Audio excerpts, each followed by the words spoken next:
नमस्कार मित्रांनो, तोही माझा मितवा या मालिकेच्या येणाऱ्या काही भागामध्ये मित्रांनो एक आता जबरदस्त कोणता ट्विस्ट आपल्याला बघायला मिळतो आणि त्या ट्विस्टमध्ये नक्की काय होतं, कारण अक्कलकोटवरून आलेल्या ह्या सुप्रियाने आता कोणता धमाका मात्र ह्या वल्लरीच्या घरात केलेला आहे। वल्लरीला असं वाटतं की आपण सगळ्यांना डोळ्यामध्ये धूळ फेकतोय, पण ह्याच वल्लरीला मात्र रंगेहात पकडून ह्या सुप्रियाने कसा धडा शिकवलेला आहे। आणि त्यात म्हणजे रमाकांत हा वल्लरीवर लक्ष ठेवून असतो आणि सौदामिनी आणि वल्लरी ह्या दोघे एकत्र कारस्थान करत आहेत। हे सगळं काही रमाकांतच्या समोर उघड होतं, म्हणजे आता ह्या सगळ्या मागे कारस्थान करणारी वल्लरी आहे हे सगळं काही मात्र आता ह्या रमाकांतच्या लक्षात येते आणि पुराव्यासहित आता रमाकांत मात्र हा सगळ्यांच्या समोर हे सत्य कसं घेऊन येणार आहे।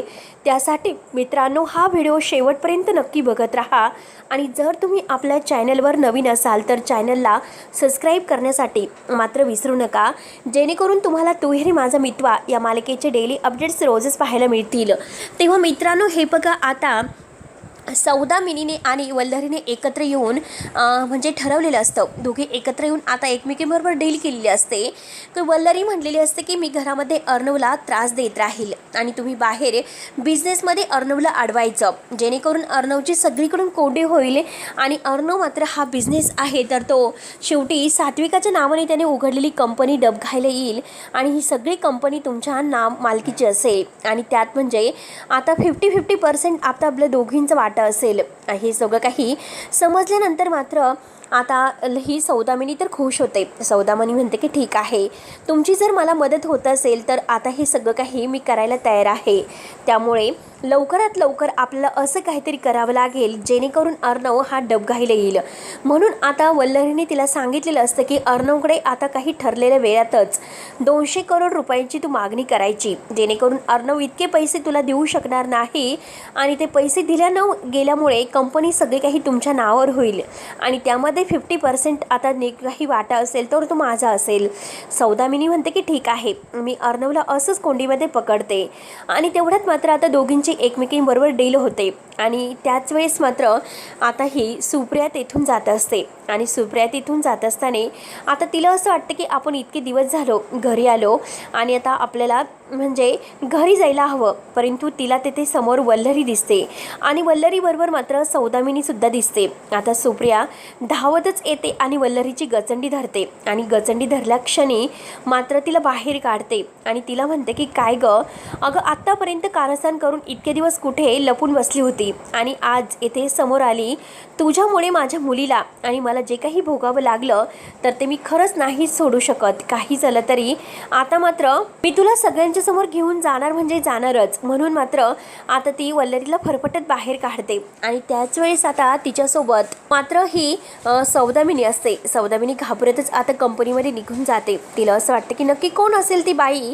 आणि वल्लरीला तिने असं फरफटत का नेलं असेल, म्हणून तिला धक्का बसलेला असतो। आणि त्याच वेळेस मात्र आता इकडे घरातील सगळेजण एकत्र जमलेले आहेत। अर्णव आणि ईश्वरी बाहेर गेलेले आहेत। अर्णव आणि ईश्वरीला आता जे काही 200 करोडांची ह्या घाईनी सौदामिनीने मागणी केलेली आहे आणि सात्विका कंपनी मात्र आता जे काही हे 200 करोड रुपये नाही देऊ शकली तर सात्विकाचं ह्या कंपनीचं जे नाव आहे तर ते नाव बदलून दुसरं नाव ठेवलं जाईल। तेव्हा अर्णवला तर धक्काच बसलेला असतो।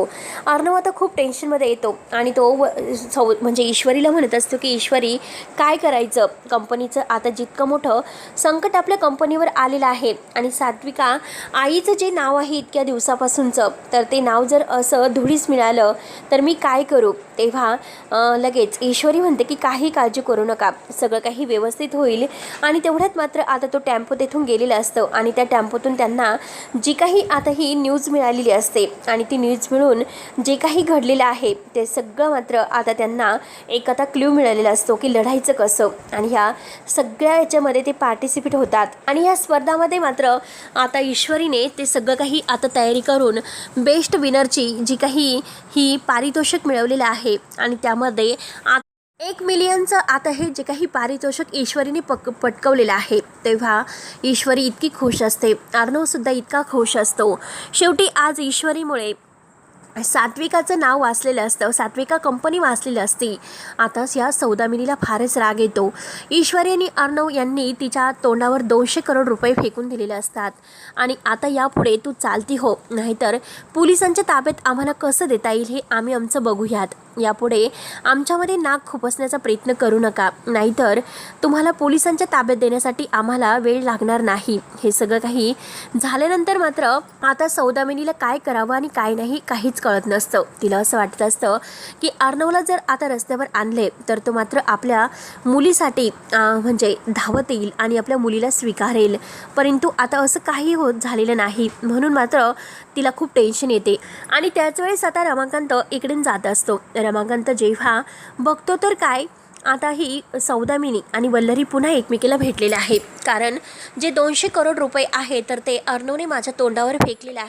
मात्र सौदामिनीने आता हे सर्व सांगण्यासाठी वल्लरीला बोलवलेलं असतं आणि वल्लरी म्हणते की हे बघ, तू काही काळजी करू नकोस, आता या सगळ्याचा बदला कसा घ्यायचा आहे ते मी पाहते.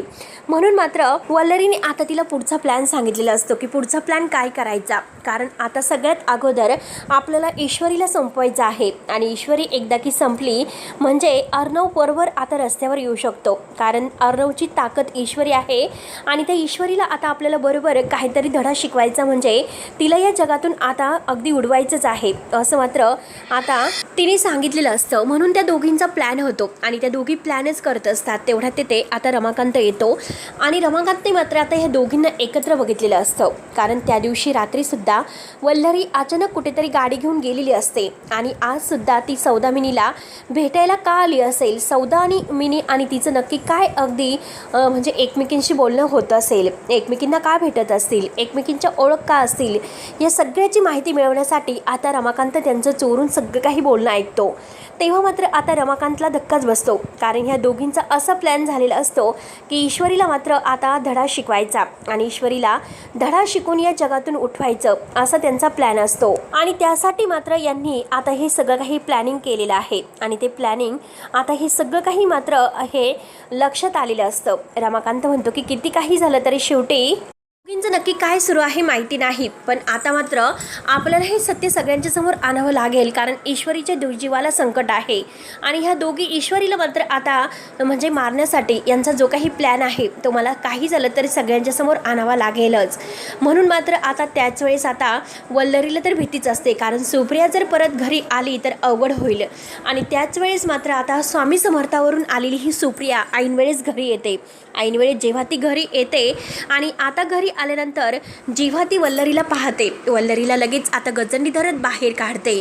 तर वल्लरीला म्हणते की ही तीच नालायक बाई आहे की जिच्यामुळे मात्र आता अर्णव सरांच्या बाबांचं आणि माझं जे काही नाव बदनाम झालेलं आहे आणि ह्या बाईमुळे आता हे सात्विका ताई या जगात राहिलेले नाहीत, हे सगळं हिच्यामुळे झालेलं आहे आणि ही तीच आता नालायक बाई आहे. तेव्हा आता अर्णवला धक्का बसतो.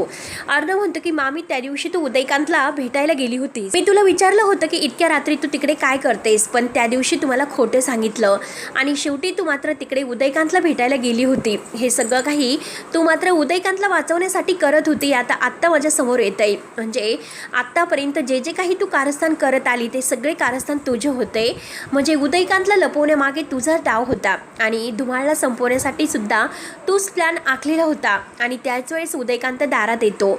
उदयकांत म्हणतो की हो, आज हे सगळं करणारी तीच बाई आहे, हिनेच मला हे सर्व करण्यासाठी सांगितले होते आणि ईश्वरीला मारण्याची सुपारीसुद्धा हिनेच मला दिली होती. आणि त्याच वेळेस लावण्याची आई लावण्याला घेऊन तेथे येते आणि लावण्या म्हणते की अहो, हे सगळं खरं आहे, कारण आता माझ्या आईचा आणि वल्लरी मामीचा ईश्वरी मारण्यासाठी पुन्हा एक प्लॅन झालेला आहे आणि त्यामुळे हे सगळं काही माझ्या लक्षात वेळीच आले, म्हणून मात्र हे बघवलं नाही. कारण ईश्वरीने काही काळ माझ्यासाठी खूप काही केलेलं आहे. मी सगळे कारस्थान करून सुद्धा ईश्वरीने माझ्यासाठी चांगला विचार केला आणि आज माझे डोळे उघडले. त्याच ईश्वरीला वाचवण्यासाठी मी आज येथे आले. लावण्याने येऊन आता ह्या दोघींचा पूर्णपणे धमाका केलेला असतो आणि रमाकांत म्हणतो की हो, हे खरं आहे, कारण ह्या दोघींना मी रंगेहात पकडलेलं होतं. यांचं बोलणं मी ऐकलंय, कारण ह्या दोघी ईश्वरीला संपवण्याचा प्रयत्न करत होते अर्णवला रस्त्यावर आणण्यासाठी. ईश्वरी त्याची जी काही आहे तर ती ईश्वरीच मात्र या जगात राहिली नाही, तर अर्णव मात्र वेडापुसा होऊन आज सगळं काही आता हे माझ्या आकाशच्या नावावर होईल असं ह्या वल्लरीला वाटत होतं. म्हणून वल्लरी आणि सौदामिनी यांनी ईश्वरीला मारण्यासाठी प्लॅन केलेला होता. हे सगळं खरं आहे.